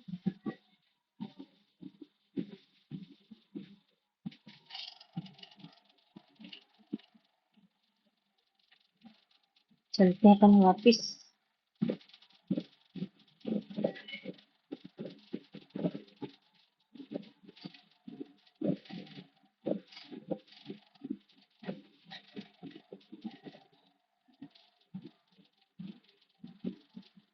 भाई आगे आगे इस वाले से अपन, ठीक है, यहाँ पे चलेंगे। ठीक है, इसको थोड़ा सा यहाँ कर देते हैं अपन। ठीक है, तो अपने सौरमंडल में क्या क्या है? अपने सौरमंडल में है ग्रह कितने? 8। एक तो सूर्य है, 8 ग्रह है, 63 उपग्रह, लाखों छोटे पिंड, धूमकेतु है, क्षुद्र ग्रह है, वृत्त मात्रा में धूलकण और गैसीय पिंड। इन 8 ग्रहों का नाम है, देखो मैंने यहाँ पे बता भी दिया था आपको, बुध शुक्र पृथ्वी मंगल। ये क्या है? भीतरी ग्रह, आंतरिक ग्रह, इनर प्लेनेट कहलाते हैं। क्योंकि ये सूर्य और क्षुद्र ग्रहों के बीच, ये क्षुद्र ग्रह के बीच की पट्टी थी यहाँ पे इस तरफ। ठीक है, तो ये सूर्य और क्षुद्र ग्रहों के बीच में, ठीक है, पाए जाते हैं ये 4 ग्रह, बुध शुक्र पृथ्वी मंगल। ठीक है, अन्य 4 बाहरी ग्रह जिन्हें आउटर प्लेट कहते हैं, जैसे कि पहले 4 पार्थिव ग्रह भी कहलाते हैं। ये 4 पार्थिव यानी पृथ्वी जैसे ग्रह। ठीक है, और 4 बाहरी ग्रह कौन से हो गए? फिर बृहस्पति, शनि, अरुण, वरुण। ठीक है, इसका अर्थ है कि ये ग्रह पृथ्वी की भांति ही शैलों और धातुओं से बने। कौन से? जो पार्थिव ग्रह, पृथ्वी की तरह बने हुए ग्रह पार्थिव ग्रह। किससे बने हुए? पृथ्वी की तरह शैलों और धातुओं से बने और अपेक्षाकृत अधिक घनत्व वाले ग्रह। 4 अन्य ग्रह विशाल विशाल है और जोवियन ग्रह कहलाते हैं। जोवियन का अर्थ है बृहस्पति। बृहस्पति को क्या कहते हैं? जोवियन कहते हैं। यानी कि ऐसे ग्रह जो बृहस्पति की तरह बने हैं। ठीक है, पार्थिव ग्रहों से ये बड़े होते हैं, देखो बड़े बड़े हैं इनके। ठीक है, ये हाइड्रोजन और हीलियम से बने हुए सघन वायुमंडल है इनके। यहाँ पे हाइड्रोजन और हीलियम का सघन वायुमंडल है। सभी ग्रहों का निर्माण लगभग 4.6 अरब वर्ष पूर्व हुआ है। ये लाइन जो है अंडरलाइन करने लायक है। अगर पृथ्वी का आपको समय पूछ ले कि पृथ्वी की एज कितनी है, ये पृथ्वी कब बनी, तो भी आप कहोगे 4.6। आपको पूछ ले बृहस्पति कब बना, बोलोगे 4.6 अरब वर्ष पहले। आप कहे मंगल ग्रह 4.6 अरब वर्ष, यानी जितने भी ये ग्रह है ना, आटो के आटो, ये सारे के सारे 4.6 अरब वर्ष पहले बने हैं। ठीक है, अभी तक प्लूटो भी एक ग्रह माना। अब देखो यहाँ पे एक ग्रह था और प्लूटो, ठीक है, छोटा सा, ये भी सूर्य के चक्कर निकालता। ठीक है, तो इसको भी है ना 9वां ग्रह मानते थे। ठीक है, कौन सा ग्रह? 9वां ग्रह मानते थे प्लूटो। ठीक है, लेकिन अभी वर्तमान में 2006 के बाद है ना, इसको ग्रह नहीं मानते, इसको गोने ग्रह की श्रेणी में डाल दिया। क्यों भाई? बदमाश ग्रह है ये, इसलिए। बदमाशी क्या की इसने? इसने बदमाशी ये की है कि अंतरराष्ट्रीय खगोलीय संगठन जो है ना हमारा, इसने ग्रह को ग्रह होने के लिए कुछ चीजें सेट की है। ग्रह को ग्रह होने के लिए कुछ चीजें सेट की गई है। तो ये उन चीजों पे, उन सेटिंग पे, उस पैरामीटर पे खरा नहीं उतरा। कौन? प्लूटो। बदमाश क्यों है? देखो ये भी सूर्य का चक्कर तो लगाता है। ठीक है, एक बार मैं इसको साफ करती हूँ ताकि आपको मैं और अच्छे से इसको समझा सकूं। देखो प्लूटो जो है ना, ये तो चक्कर तो लगाता है सूर्य के, जैसे ये सारे ग्रह लगा रहे हैं ना, तो सारे ग्रह क्या करते हैं? जैसे ये सूर्य, जैसे ये सूर्य, ये बुध लगा रहा है चक्कर, ये शुक्र लगा रहा है, ये अपनी पृथ्वी लगा रही है चक्कर। यानी देखो सब एक दूसरे की कक्षा से अलग अलग है ना, इसकी अपनी कक्षा, इसकी अपनी कक्षा, इसकी अपनी कक्षा। ये मंगल लगा रहे हैं, ये बृहस्पति लगा रहे हैं चक्कर, इस तरह। लेकिन ये जो प्लूटो है ना, प्लूटो ये थोड़ा होशियारी करता है, ये कहता है कि ठीक है मैं भी चक्कर लगाऊंगा, लेकिन ये इस तरह से बीच में से घुस के चक्कर लगाता है, यानी अन्य ग्रहों की कक्षा को काटता है, थोड़ा बदमाशी करता है, ठीक है। तो ये इसका पैरामीटर है ग्रह होने का, कि ग्रह ऐसा होता है जो अन्य ग्रहों की कक्षा को ना काटे, अपनी इसकी एक कक्षा हो जो दूसरे की कक्षा से टच ना हो, ठीक है, लेकिन इसकी तो कक्षा टच होती है, ठीक है। और एक दो चीजें और ही है इसमें, यानी कि ये जो प्लूटो है ना, यहाँ पे प्लूटो, ये जो प्लूटो है ना, ये जो पार्थिव ग्रह है ना, इनके गुण है कि ये चट्टानों से और खनिजों से बने, इनके गुण है कि ये गैसों से बने, तो ये है तो इनके साथ में, लेकिन गुण इसके इससे मिलते हैं, तो गुण भी है ना अपने श्रेणी वालों से मिल नहीं रहे थे, ठीक है, एक कारण ये भी था, ठीक है। तो ये थोड़ा सा अलग लगता था किसको, वैज्ञानिकों को, ठीक है। तो इसको प्लूटो को, ये जो प्लूटो यहाँ है, इसको इन्होंने क्या कर दिया, श्रेणी से ही निकाल दिया कि अब तू ग्रह नहीं है। किसने, इस वैज्ञानिक संगठन ने। कब निकाला, अगस्त 2006 में, ठीक है। और कहा कि तू बोना ग्रह है, तू ग्रह नहीं है, तू बोना ग्रह है, तू छोटा सा ग्रह है, जो यहाँ की जगह यहाँ आ गया, ठीक है। तो इसलिए अब देखो, आप कहोगे मैडम अच्छा अब 8 ही ग्रह हैं मतलब हमारे सौरमंडल में, हाँ 8 ही है। तो क्या प्लूटो कहाँ चला गया, रुट गया क्या कि भाई मेरे को अंतरराष्ट्रीय खगोलीय खगोलीय संगठन ने ग्रह मानने से इनकार कर दिया, मैं तो नहीं चक्कर निकाल रहा सूर्य, उसको क्या फर्क पड़ेगा, ठीक है। वो तो भौतिक चीज है, वो अभी भी ये ऐसे ही चक्कर निकाल रहा है बीच बीच में से घुस के, ठीक है। तो अपना काम कर रहा है वो, प्लूटो को कोई फर्क नहीं पड़ता, ठीक है, समझ के। तो प्लूटो तो अपना काम वैसा ही कर रहा है, बस लोग अपन ने, इंसानों ने इसे ग्रह की श्रेणी से हटा दिया। आप जानते हो भारत के जो अपने प्राचीन ग्रंथ है उसमें भी 9 ग्रह बताए गए, ठीक है। पृथ्वी के साथ अन्य 8 ग्रह हैं, यानी टोटल 9 ग्रह की बात की गई, एक सूर्य और एक ग्रह। तो वो प्लूटो को पहले से बताया गया उसमें भी, ठीक है। और आज जो है इसको भी 9 ग्रह मानते थे, लेकिन 2006 से अपन ने इसको 8 ग्रह में बदल दिया कि 8 ही है ग्रह, तो जो ग्रह की तरह व्यवहार करते हैं वो कितने, 8 है, ठीक है। तो इसको आगे पढ़ लेते हैं लाइन टू लाइन, जैसे कि अपन पढ़ रहे हैं। प्लूटो को भी एक ग्रह माना जाता था, परंतु अंतरराष्ट्रीय खगोलीय संगठन ने अपनी बैठक अगस्त 2006 में निर्णय लिया कि कुछ समय पहले खोजे गए, कुछ ही टाइम पहले तो मिला था, खगोलीय पिंड 2003 UB 313, ये देखो नाम है ना वैज्ञानिक देते हैं, तथा प्लूटो, एक ये ग्रह का नाम है, एक प्लूटो, 2 ग्रह, इनको बोना ग्रह कहते हैं। सारे हमारे सौर मंडल से संबंधित कुछ तथ्य सारणी 2.1 में दिए गए हैं, ठीक है। ये जो सारणी है ना नीचे, इसमें दिए गए, भीतरी ग्रह पार्थिव है जबकि दूसरे ज्यादातर ग्रह गैसीय हो, से ये है ना, भीतरी ग्रह पार्थिव है जबकि दूसरे ज्यादातर ग्रह गैसीय है। कैसे हैं, गैसीय, यानी जो 4 ग्रह है ना अपने बुध शुक्र पृथ्वी और मंगल, ये पार्थिव है, कठोर चट्टानों और खनिजों से बने। बाकी जो 4 है ना पीछे के, अपना जुपिटर यानी कि बृहस्पति, शनि, अरुण, वरुण, ये गैसों से बने हुए ज्यादातर, है ना। इनका वायुमंडल भी है ना हाइड्रोजन गैस से बना हुआ है, ठीक है। अब इसको अपन थोड़ा आगे लेके चलते हैं। देखो पार्थिव और जोवियन ग्रहों में अंतर निम्न परिस्थितियों के फलस्वरूप हो सकता है, यानी ऐसे ऐसे अपन समझ सकते हैं इस अंतर को। मैं एक बार से इसको हटा रही हूँ, अब आपको ये चित्र दिमाग में आ गया होगा समझ में। जब भी मैं बोलूंगी तो समझ जाना, ये पार्थिव ग्रह मंगल तक की बात हो रही है और इधर बृहस्पति से वरुण तक की बात हो रही है, बीच में क्या है, शूद्र पट्टी है, ठीक है। इसको हटा देते हैं। देखो ये सारणी देखो भाई पूरा ध्यान से देखो, बुध शुक्र पृथ्वी मंगल बृहस्पति शनि अरुण वरुण यूरेनस नेपच्यून, ये अपना यहाँ पे सूर्य, ठीक है। सूर्य से इसकी दूरी कितनी है, 0.387, ठीक है।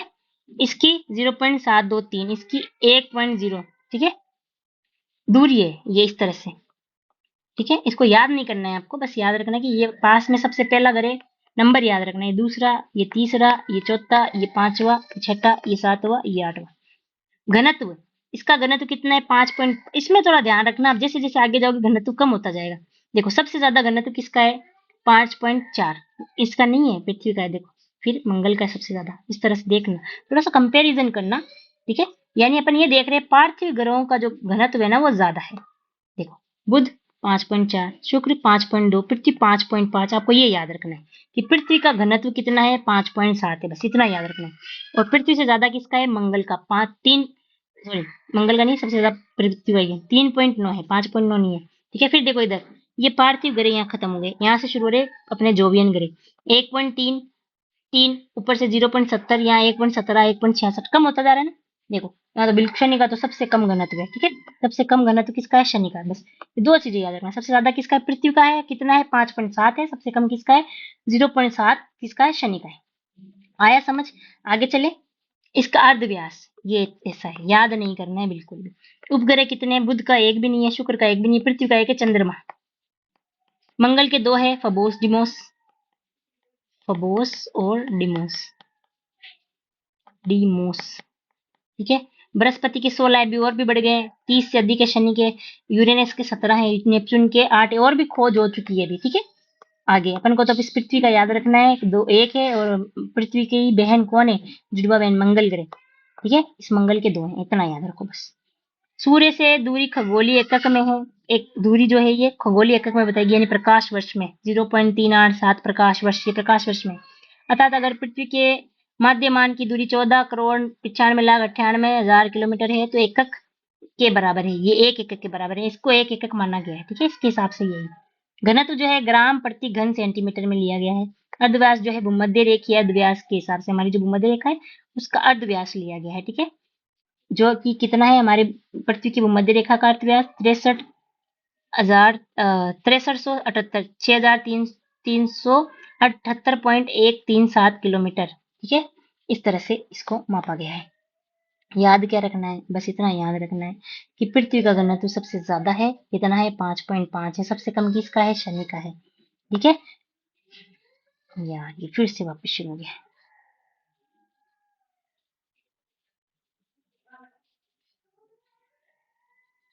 ठीक है। अपन याद है तो, और अपन को याद क्या रखना है कि घनत्व किस में मापा जाता है, ये देख लेना। घनत्व मापने की इकाई क्या है? ग्राम प्रति घन सेंटीमीटर। ठीक है। इसको थोड़ा सा अंडरलाइन कर लो, अपनी किताब में लिखने की जरूरत नहीं है। तो भूमध्य रेखा का अर्धव्यास कितना है? भूमध्य रेखा का अर्धव्यास है 6,378.13। ठीक है। अब चलते हैं आगे। पार्थिव और जोवियन ग्रहों के बारे में ही पढ़ रहे हैं अपन। पार्थिव ग्रह जनक तारा यानी सूर्य के बहुत समीप बने हैं। मतलब देखो, सूर्य के पास बुध, शुक्र, पृथ्वी और मंगल पास है जनक तारे के कारण इसमें तापमान अधिक है और गैस से संघनित नहीं हो पाई, घनीभूत भी नहीं हो सकी। ठीक है। जोवियन ग्रहों की रचना अपेक्षाकृत दूर हुई है, जैसे बृहस्पति, शनि, अरुण, वरुण, ये दूर है। तो ये क्या हुआ है? ज्यादा ठंडे है इसके मुकाबले, यहाँ तापमान ज्यादा, यहाँ कम है। ठीक है। एक बार इसको साफ करते हैं, आगे पढ़ना भी अपन को। तो देखो, जोवियन ग्रहों की रचना अपेक्षाकृत अधिक दूरी पर हुई है। ये अचानक तारे के पास कौन है? पार्थिव ग्रह है, इनमें अत्यधिक तापमान भी है, इनमें गैस से ज्यादा संघनित नहीं हो पाई, घनीभूत भी नहीं हो पाई। कौन कौन से? ये अपना बुध शुक्र की बात हो रही है। सौर वायु सूर्य के नजदीक ज्यादा शक्तिशाली थी, यानी सूर्य से जो लपटें निकलती है ना, इसे सौर वायु कहते हैं। तो नजदीक वाले ग्रहों पे ज्यादा इसका प्रभाव रहेगा, तो पार्थिव ग्रहों में ज्यादा मात्रा में गैस व धूलकण उड़ाकर ले गई। तो पार्थिव ग्रहों से ज्यादा ये जो सौर वायु धूल और गैसें उड़ाकर ले गई। सौर पवन इतनी शक्तिशाली न होने के कारण जोवियन ग्रहों से गैसों को नहीं हटा पाई, और ये आगे तक इसका प्रभाव नहीं पड़ पाया, तो ये गैसें हट नहीं पाई। ठीक है। पार्थिव ग्रहों के छोटे होने से, ये छोटे छोटे हैं, वो बड़े बड़े हैं, इनकी गुरुत्वाकर्षण शक्ति भी कमी रही, जिसके परिणाम स्वरूप इनमें निकली हुई गैसें इन पर रुकी ही नहीं। ठीक है। ये जो गैसें निकलती थी इनमें से हाइड्रोजन वाली, ये हीलियम यानी प्राचीन गैसें जो थी, रुक नहीं पाई, नई गैसें बनी है। देखो पृथ्वी पर भी नई गैसें बनी है भैया ना, ऑक्सीजन सबसे नई गैस है, याद रखना। ठीक है। अब देखते हैं चंद्रमा। चल भाई चल। ठीक है। चंद्रमा पृथ्वी का अकेला प्राकृतिक उपग्रह है। प्राकृतिक जो प्रकृति ने बनाया, हमने बहुत सारे उपग्रह भेजे हुए हैं, कृत्रिम सैटेलाइट बोलते हैं, लेकिन प्राकृतिक एक ही है अपना चंद्रमा, चंदा मामा। ठीक है। पृथ्वी की तरह चंद्रमा की उत्पत्ति संबंधी मत भी अलग अलग है, कि चंद्रमा कैसे बना इसके लिए भी अलग अलग मत दिए गए हैं। ठीक है। कौन कौन से मत दिए हुए हैं?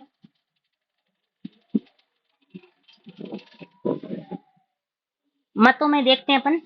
देखो, एक है ये 1838 में सर जॉर्ज डार्विन ने कहा कि प्रारंभ में पृथ्वी और चंद्रमा तेजी से घूमते हुए एक ही पिंड थे। पूरा पिंड डिम्बल डंबल की यानी बीच से पतला किनारों से मोटा की आकृति में परिवर्तित हुआ, और आगे जाकर के टूट गया। यानी ये कहते हैं डार्विन साहब, ये कहते हैं कि इस तरह से था। समझ गए? ये पृथ्वी है, ये चंद्रमा है, इस तरह से बीच में से तो पतला है और किनारों पे चौड़ा है, डंबल की तरह था। ठीक है। और धीरे धीरे ये टूट गए यहाँ से। उनके अनुसार चंद्रमा का निर्माण उसी पदार्थ से हुआ है जहां आज प्रशांत महासागर एक गर्त के रूप में मौजूद है। यानी प्रशांत महासागर में गर्त पाया जाता है। आपको पता होगा सबसे गहरा कौन सा है? मैरियाना। ठीक है। Mariana trench. तो ये कहते हैं कि गर्त है ना, ये इसी का भाग है जहां से चांद टूटा है। ठीक है। यहाँ से ही टूट के अलग हुआ है चांद, पहले यहीं से जुड़ा हुआ था इसी गर्त के साथ, ठीक है। कौन कहते हैं? ये सर जॉर्ज डार्विन। कब बताया इन्होंने ये बात? इन्होंने ये बात बताई 1838 में, ठीक है। लेकिन आज के जमाने में अपन वैज्ञानिक इसमें किसी भी व्याख्या को स्वीकार नहीं करते कि ऐसा नहीं था भाई। ऐसा विश्वास किया जाता है कि पृथ्वी के उपग्रह के रूप में चंद्रमा की उत्पत्ति एक बड़े टकराव का नतीजा है, जिसे द बिग स्पेलट, ठीक है, बिग स्पेलट कहा जाता है। यानी बहुत बड़ी टकराहट हुई थी, उसकी वजह से चंद्रमा बना है। ऐसा मानना है कि पृथ्वी के बनने के कुछ समय बाद ही मंगल ग्रह के 1 से 3 गुना बड़े आकार का पिंड पृथ्वी से टकराया। यानी मंगल ग्रह से 1 से 3 गुना ज्यादा बड़ा था वो पिंड, वो क्या करा, पृथ्वी से टकराया। इस टकराने की वजह से पृथ्वी का एक हिस्सा टूट करके अंतरिक्ष में बिखर गया। टकराव से अलग हुआ पदार्थ पृथ्वी की कक्षा में घूमने लगा, ठीक है। जैसे ये पृथ्वी है, इससे टक्कर खाई तो यहाँ से कुछ पदार्थ अलग हो गया। अब गुरुत्वाकर्षण तो पृथ्वी का ही लगेगा भाई, पृथ्वी से अलग हुआ है तो ये क्या हुआ, टूटा हुआ भाग इसके चक्कर लगाने लगा। क्रमशः आज का चंद्रमा बन गया और घूमते घूमते वापस एक हो गया और चंद्रमा बन गया। यह घटना चंद्रमा की उत्पत्ति के लगभग 4.4 अरब वर्ष पहले हुई है। यानी कि आपको याद रखना है कि चंद्रमा की उत्पत्ति कब हुई है? 4.4 अरब वर्ष पहले। ये बहुत इंपॉर्टेंट क्वेश्चन है। चंद्रमा की उत्पत्ति हुई है 4.4 अरब वर्ष पहले, ठीक है। ये आज का जो है हमारी क्लास यहीं तक ही है। कल अपन पृथ्वी का उद्भव पढ़ेंगे, ठीक है। पृथ्वी कैसे बनी, पृथ्वी का उद्भव देखते हैं कितना है। चलो इसको करा ही देती हूँ मैं, फिर कल स्थल मंडल का विकास पढ़ लेंगे। चलो इसको कर लेते हैं, आज ही कर लेते हैं। फिर ना लंबी क्लास होएगी, थोड़ी सी चलेगी, लेकिन फिर अपने क्लासेस ज्यादा बन जाती है एक लेसन की। पृथ्वी का उद्भव, क्या आप जानते हैं प्रारंभ में पृथ्वी चट्टानी, गर्म और वीरान ग्रह थी? प्रारंभ में पृथ्वी क्या चट्टानी थी, गर्म थी और वीरान थी, कोई नहीं रहता था। जिसका वायुमंडल भी विरल था, हल्की हल्की गैसें थे जो हाइड्रोजन और हीलियम जो गैसें है ना, इनको प्राचीन गैसें कहते हैं। हाइड्रोजन और हीलियम से बना हुआ था वायुमंडल भी। आज की पृथ्वी के वायुमंडल से बहुत अलग वायुमंडल था, अतः कुछ ऐसी घटनाएं और क्रियाएं अवश्य हुई होगी जिनसे चट्टानी, वीरान और गर्म पृथ्वी एक ऐसे सुंदर ग्रह में बदल गई जहां आज बहुत सा पानी है, जीवन के लिए अनुकूल वातावरण उपलब्ध है। तो कुछ तो इसमें कुछ चेंजेस हुआ ही है कि आज ये हमारी पृथ्वी जो है रहने लायक बन गई, इतनी सुंदर ग्रह। और सब एक पूरे सौर मंडल में जीवंत ग्रह है जहाँ जीवन पाया जाता है। अगले कुछ भागों में आप पढ़ेंगे इस अध्याय में कि आज के 460 करोड़ साल पहले, ठीक है, इस पृथ्वी को जैसे 4.6 अरब वर्ष पूर्व हुआ था ना, तो वही 460 करोड़ बन जाएगा कि इस ग्रह में क्या क्या विकास हुआ, जीवन का विकास कैसे हुआ। आगे अपन यही पढ़ेंगे कि पृथ्वी पे क्या क्या हुआ, कब कौन सी चीज आई, कब पहली बार जीव आया, कब रीढ़ की हड्डी वाले जीव आए, कब वनस्पति आई, ठीक है। पृथ्वी की संरचना परतदार है, लेयर बाय लेयर जमी हुई है पृथ्वी की धरातल की है, ठीक है। वायुमंडल के बाहरी छोर से पृथ्वी का क्रोड तक जो पदार्थ वे एक समान नहीं है। यहाँ तक कि अपन पृथ्वी का जो ये धरातल है ना, यहाँ पे वायुमंडल की अलग अलग परतें पाई जाएगी। अंदर भी देखेंगे ना अपन पृथ्वी के अंदर, तो पृथ्वी के अंदर भी अलग अलग परतें पाई जाएगी, जैसे अपने सियाल, सीमा, नित्य, ठीक है। पृथ्वी की परतदार संरचना कैसे विकसित हुई, ये भी एक सवाल है कि भाई कैसे बनी है परतदार संरचना। तो जब अपन आगे पृथ्वी का विकास देखेंगे ना, जैसे जियोलॉजिकल टाइम स्केल के अंदर ये वाली ये पूरी सारणी, इस पे पूरी की पूरी एक वीडियो बन जाएगी आपकी, इतनी इंपॉर्टेंट सारणी है इसमें आपको बताएंगे, ठीक है। अब अगला जो टॉपिक है अपना अपना है स्थल मंडल का विकास, की स्थल मंडल बना कैसे, ये परतदार संरचना कहाँ से आई, इसको अपन करेंगे कल, ठीक है। आज के लिए इतना ही। होप यू एंजॉय क्लास, आपको समझ में आया होगा। और कोई भी चीज ऐसी नहीं होगी जो आपके सर के ऊपर से जा रही होगी। अगर ऐसा लग रहा है तो आप मुझे कमेंट बॉक्स में बताना कि मैम ये वाली लाइन में मुझे ये चीज समझ में नहीं आई। और आपके पास मेरे नंबर भी है, जो बच्चे मेरे से आगे से जुड़े हुए हैं, तो आप अपने नंबर से मुझे मैसेज करके भी पूछ सकते हो, ठीक है। Thank you.